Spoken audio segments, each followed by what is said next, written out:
Good afternoon. It's the 6th of Christmas, Mina Nullig or December, depending on where you are and who you are, 2024, and it's 2:30 or 14:30 in the afternoon. It's an unbelievably wet day. I had a few little outdoor jobs to do today and I can't get out. I'd just be wet to the skin, and oilskins that don't really help. You can't work properly in it. So anyway, the big news is, 7,000 subscribers. In fact, it was 7,001 this morning, and it's now 7,009. And all I can say is, welcome on board. And may we have the health to enjoy another 1,000 subscribers. Thank you very much. I do ask people when I meet them what they think of my channel, and I would change it, and people say don't change it, leave it alone. There was one lady I asked that question of, and she says, there's one thing I'm very not happy about, I'm upset about you doing on that channel. And I asked her what it was, and she says, you have a tendency when you get high or when you're emphasizing something of taking the name of the Lord in vain. Now, when I grew up, all the old boys with crew beans and pipes, when they'd be emphasising something, and they didn't mean it in a blasphemous or in a disrespectful way. But I'm not going to strain my mind asking if it is like that. It's enough to say that that is one thing I took on board. You never hear me do it or take the name of Jesus in vain since. That's not to say I wouldn't slip up and nod to him. And I don't curse either, as a rule. But there are expletives you can use. There's a man beside me used to always say, be a Z, be a Z, and be chairperson and all that. That's all right. Anyway, I changed that. I stopped using that because I come to realise that to some people it offended them, and that they are entitled to their opinion, and I am entitled to respect that opinion. And I did that. Other than that, to say, go ahead, you're doing all right. So, the nature of this channel is really, well, Paddy Kavanagh, the poet from Inniskeen, County Monaghan, used to say when a man is singing in a public house, people say he's enjoying himself. And he said, no, he's expressing himself. So, that's a point of view. Now, some might say that doing what I'm doing is attention seeking. Oh, look at me. Look at all I know. Oh, I'm a great fella. But then, if you think of what the name of the channel is, it's based in reality, except for Val's Pictorial Weekly, which is meant to be funny. True. Try to be truthful everywhere we can. And education. We all can learn something every day. When I was out on the campaign trail, and just as the election ended, I began to feel cramps in my lower leg, and I mentioned it here in a video, and someone pipes up, that's because you reduced your water intake. You weren't drinking water. I never knew that. And right enough, I was going around putting up signposts and things with people, and you might grab an odd cup of coffee, but water and that didn't bother me much. And I was eating a bit rough, the sandwich in the filling station and that type of thing. And that was actually true. Look what I learned there. I never knew that. So education. Now, the other thing is, what is education? Education is how one generation passes on the knowledge it has to the next.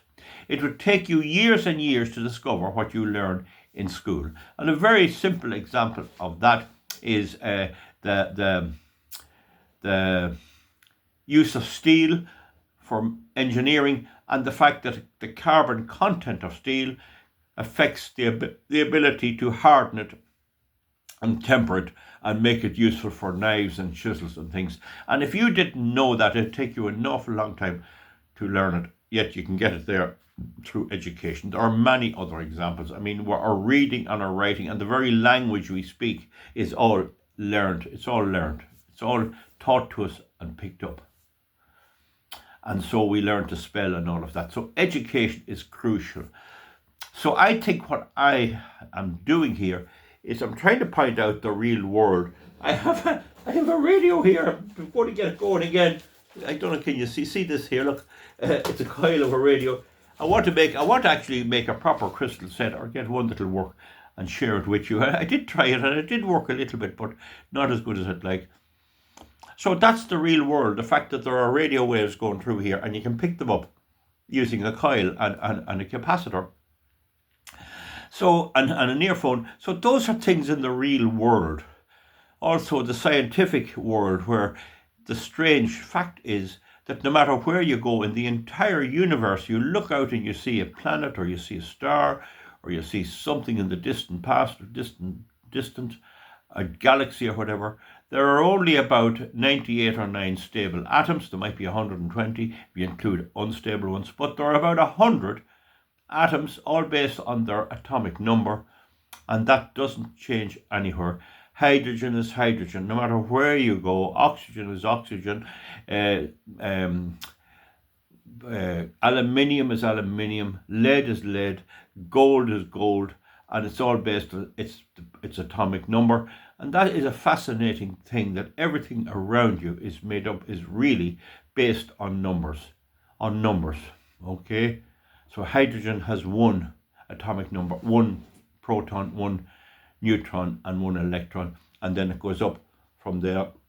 Helium is 2, and so on and so on. So that is an amazing fact. That's the real world, and it's no harm to know it. You can live your life without knowing it. It doesn't really matter that much. The other thing is the truth, and what the truth is. Is there any such thing as 100% truth?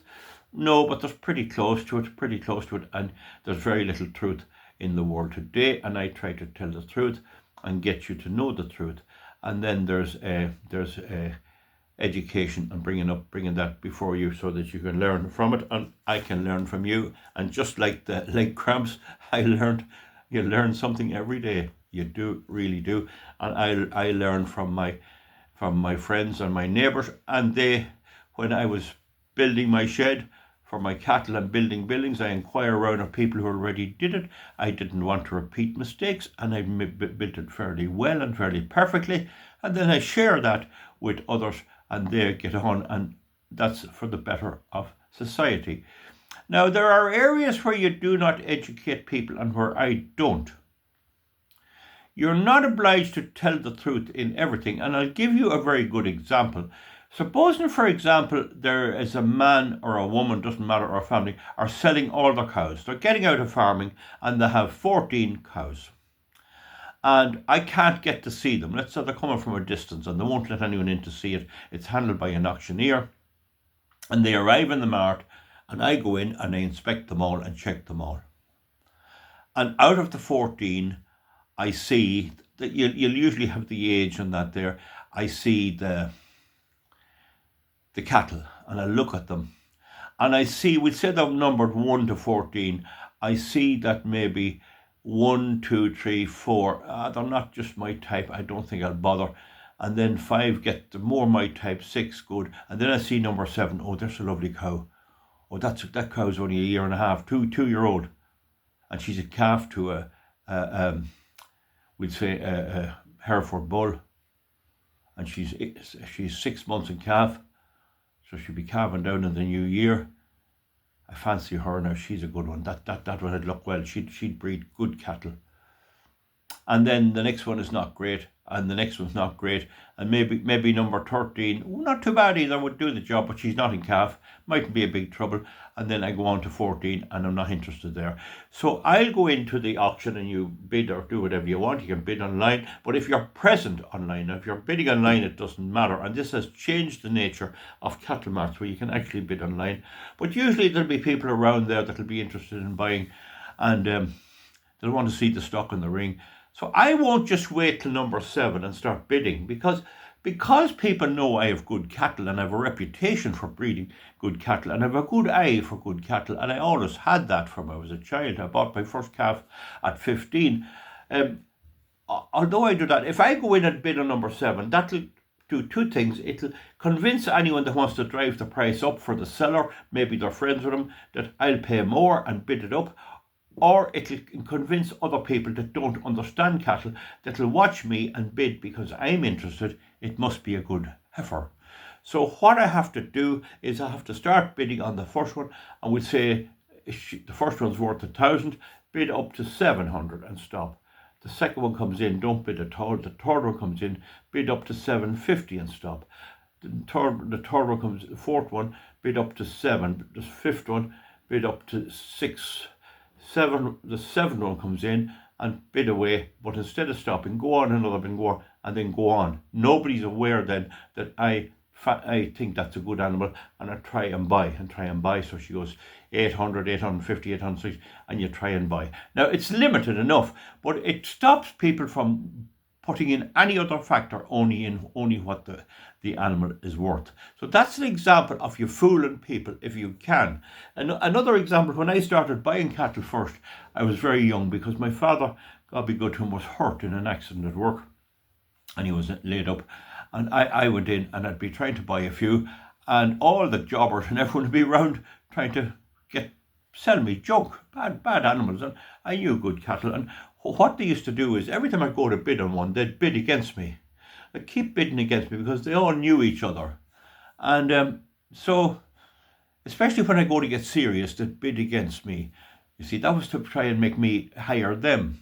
Try to get me to hire them and get me to buy them to buy for me. They wanted to be my agent, you see, and then I'd have to pay them £5 a piece in that time to buy. But what I used to do was, when I'd be in buying, I'd bid on everyone low down, real low, and if I got them, they were a bargain anyway. So if they were healthy, I'd bid and bid, and then I'd stop. So they never knew what I was really interested in. And there was one little jobber there, a wee fella, he died a couple of years ago, and he was always hanging around, and he had a real poor, mountainy type, hairy kind of black whitehead, not a good type of animal, and quite old as well. There was no age up that time, so you needed to be able to nearly know the age of an animal to look at him. And I could judge this wasn't for me at all, but there was other ones coming that I needed, I'd like to have bought, and I needed to go home with something to my parents to show them I bought something. And so when this one came in, I opened up extrovert, bidding away. You see, we said the animal was worth that time maybe 78 pounds. I went in at 50, 52, 53, 54, 55, and sure, big thing. And then I got her on up to, we'd say it was getting dangerous at 65 pounds that it'd be marked down to me. So I just stopped, and someone came on with another 50 cent or another half a pound, so 55.50, and I turned and I walked out on the street. And I was sitting out there for a while, and I was laughing at the good of this. And just a little while later, out come the fella that was selling the animal, a little bullock. He came out, running out. Oh, he says, Val, oh, Mr. Martin. Oh, no, he didn't call me. He called Martin, or whatever he called me anyway. Young lad, you were bidding on my bullock in there. I didn't get him, sure. He went too dear. What happened was, he kept bidding, thinking I was there somewhere, but I was gone. And the beast was struck down to him, and he was the owner. So he probably bought the animal somewhere for maybe £56 in that time, and he was hoping to get maybe 62 or 3, a bit of a tangle on him, but he ended up bidding her up to about 64, which was a way too dear, and he had to buy his own animal. He had to pay the duty, the commission. He had to pay the commission. He says, I'll give her to you at, I'd say 60. I'll give it to you at 60. No, says I, you bid 54. Is that what you paid? Yeah. Well, you bought a great animal and you got to give a good price. I wouldn't have paid it, and the best of luck to you. You mean you're not going to take her? No, I wouldn't be got dead with that animal, says I to him. So after that, they left me alone. They didn't bother me at all. That is not corrupt. That is not in any way dishonest. It's wheeling and dealing. So I told that before, I think, but it's a way of dealing with it. So in our lives, we can't tell everyone anything. And when you're dealing in politics, and what I was doing here and in my political efforts was to change the minds of voters. So in order to change the minds of voters, you have to be fairly honest with them. You have to try and bring them along, and you have to explain to them. And that's very good, but you don't have to do that in other walks of life. You don't have to do that in other walks of life. But there are signs of what people do that make you alert to it. And there's some people would never spot what's really happening. There are some people who just you couldn't explain what's going on. I mean, if some other poor devil was there buying cattle and he was buying those poor cattle at poor prices, I mean, you'd like to tell him don't be bothered, but you tend to mind your own business. And I knew a lad that retired from the workplace, a factory, and he started dealing. And some of the smart boys give him a few drinks in the pub, and he ended up buying the cattle he sold. He bought his own cattle. You get that. That's rare, I have to say, that's rare.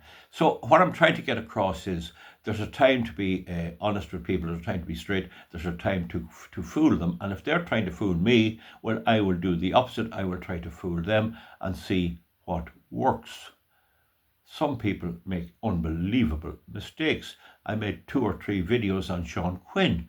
He was bidding on Anglo-Irish Bank and putting everything he had on it.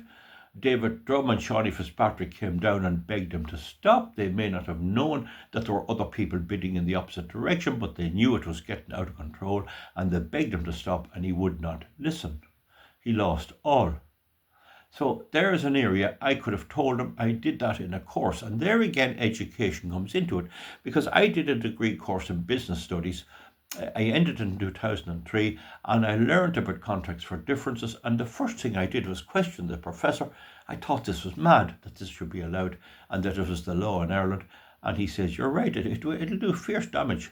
And it did. So I knew about it. So it was education alerted me to what was going on. It's the same too with my campaign against the renewable energy and the green agenda. I can count it up and figure it out, and I have a technical experience. I know how I've made engines and generators, and I know how they work, and I can see straight away that there's something not quite right, and it has crippled Europe. My predictions have crippled Europe. So I tried to inform the government here and the European Commission that this wouldn't work, but they didn't listen. That's their problem now. Let them deal with it. Now, just to finish up anyway, I am careful about saying we're going to be destroyed, but you know something, folks. You have Nissan, massive debt. The bonds are coming up for payoff. A bond, you borrow money, you pay an interest every year, and after 10 years, you have to pay the principal, and they have nothing to pay the principal. It runs into billions. They can't pay it. And they hope somebody else will buy them. I don't know. Nissan, Volkswagen, 3 big factories being closed and more to come. And they went for all these little lights on the dash, and you're always lights coming on. It's sick of you. And Vauxhall closing their plant in Luton, and maybe more to come. I always said about this subject that a recession or a depression is when it's realized that things are overvalued in the balance sheet.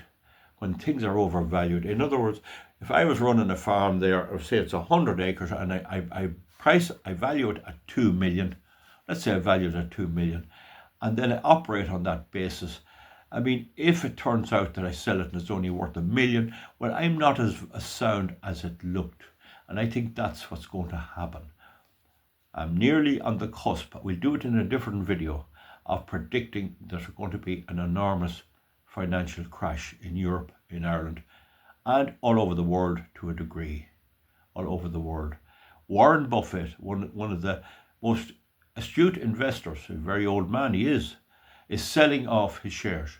Shares are at a very high price. He's selling and selling and selling, and he's gathering up cash money. I have changed my pants, so I don't have money here in my pocket, but he's accumulating acres and acres of cash. He's not buying anything, and that's because he believes there's going to be a crash, and when the crash comes, there'll be property going for half nothing, and he'll buy up the whole lot, and then the cycle will go on again, and he'll become rich if he's alive at 110 or 11. So that's a very big pointer there. Everything appears to be that the wheels are coming off the wagon. In any event, folks, go back to my main theme. My subscribers at 7,000 is monumental. It's really good. It's I have a cat came to live with me here. She crept into the van one day, and I ended up bringing her home. I think she was a stray, a young female cat, and she was always hanging around. She's sometimes up here and coming around when I'm having the tea. And I discovered what she really wanted was company. She really wanted company. And when I'm away for a day and I come back, the fussing of her around the place. And you'll see dogs doing that too. When their owner's away, if you treat them well, you see the dog when they come back. And the dog's jumping up. Or if their kids come from school, and the way they get so excited to see the person. So the company, you see, I think maybe you are company for me. And in another way, I am company for you. You have this farmer coming in, chatting, and in company for me. I was terribly busy all year. I hope to have a little bit of a dental plan to get the teeth fixed. They're not getting any better. They're a lot better than most people. I have all the ones on the bottom, but the top ones is giving me trouble. And there have been a few pugilistic incidents that didn't help keeping them. But in any event, that's neither here nor there. I want to thank you all on 21 minutes for being my subscribers. And there are suggestions there about some type of podcast thing. I'll ask some of my experts about that. I mean, I'm an expert in engineering, lathe turning, soldering, and all that, cattle management and all of that. And I still do make mistakes. But in any event, it's good to celebrate the 7,000 people subscribe to my channel. And we'll keep it going another while. In the election, I ran for election. Look, I've left the people that they can't say they didn't have a viable option to the main parties, and I did get a reasonably good support. Other smaller fellas with the same agenda ran, and they damaged me. They should have stayed at home, but so that's life. So with that, folks, we'll I'll tell you what, it's the daytime and I have to drive yet. I think I have a drop of whiskey somewhere. Do you have a drop somewhere? I have a bottle. I got a bottle of brandy last Christmas Day, and it's here somewhere, and it's still here. I never drank it, and I gave a wee drop to somebody. So I am very, very, someone says you have a drink problem. I'm not drinking enough for it, that's the problem. And I've this age, there's another drop there somewhere. And I keep saying I'll have a whiskey tonight. And I never do. I don't be bothered. But hopefully tonight I will pour out a half one, a measure, and have it to celebrate my 7,000 views. And it's gone up. There's another one in here. It's gone up three. In the last hour. So that's it. Enough said. Comment underneath. I don't mind you being negative. I rarely ever delete a comment. I'll let people say what they like. But I'd like my subscribers to engage with people who don't agree. I know there are people with different views and left-wing views and all the rest. I'm a conservative, Irish, mild nationalist. I'm not a real green nationalist, wrap the green flag around me. I just believe that Ireland is a good country and is a good place to live, and it gives great enjoyment and great opportunities for people that appreciate it, and I don't like to see it being damaged or destroyed, and I think that the current governments will destroy it, and we have to sit back and watch it. I don't like to get too annoyed about it. I'm not the type who has to hear the news at 6 p.m. on the telly and then have to hear it again at 10. If I hear the news once a day, I don't need it to be repeated. It's amazing how many people have to have something repeated and repeated and repeated. There's no need to say that. If you tell me that you sold a cow and you got 600 euros, well, that's it. I know you got it unless you're telling me a lie. So that's the thing. The other point I make about my viewers, I'm a farmer with cows, you see, and cows are a sign of intelligence. I don't know, do you know that? You have to be able to count them. When you go out, 1, 2, 3, 4, and some people can count 2, 4, 6, 8, 10. And you see me with the cows down at the shed. So having cows, of course, it's a great grounder and it's a great assessor. You have to be able to assess their health. You can spot them if they're sick by their eye. You know the way they're looking, and you have to watch out for that, or if they're losing weight. So it really keeps you on your toes. cows. So not everybody can have cows, but it's not essential. It's just a slight advantage until one that gives you a kick or stands on you or something like that. Folks, thank you very much. We'll keep it going another while. I want to have a bit of fun around the Christmas. People ask me, how do you get the time? And it is costing me a bit in time. It does a bit. But sure, look at it. We're only living once. Only live once. And we'll have the fun and have the crack. And we'll see you back in a while. And give me a big old thumbs up there. I don't even think the people who dislike me will give me a thumbs down for celebrating 7,000 subscribers to my YouTube channel. Real true education, not fake news. And I'm over on Rumble, but not with the same numbers. Good luck. Goodbye. Thank you very much. And we'll soon be moving into the Christmas mode. How we get a Santa up here? We get him up here. And we'll have a bit of fun with that. Good luck and thank you very much.